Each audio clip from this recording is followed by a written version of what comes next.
लेके पिचकारी बॉडी करे अत्याचारी मन कर दीही खूबे काटल काटल गारी। लेके पिचकारी बॉडी करे अत्याचारी मन कर दीही खूबे काटल काटल गारी।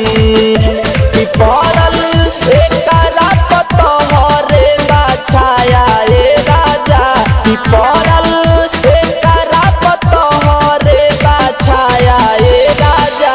तरंगवा डालता उठा के हमर साया ए राजा, तरंगवा डालता उठा के हमर साया ए राजा।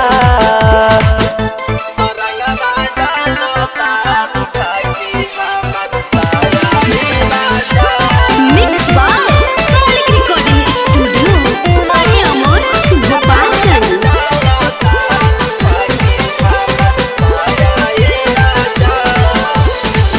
राइटर रविंदर सैया कहता साच हो, करे के ई चाहता दे हतिया सब जाच हो।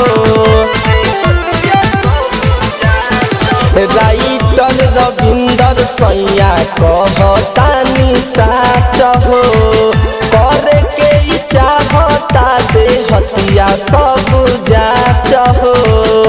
कि हमर रोवता वे काला से काया ए राजा, कि हमर रोवता वे काला से काया ए राजा।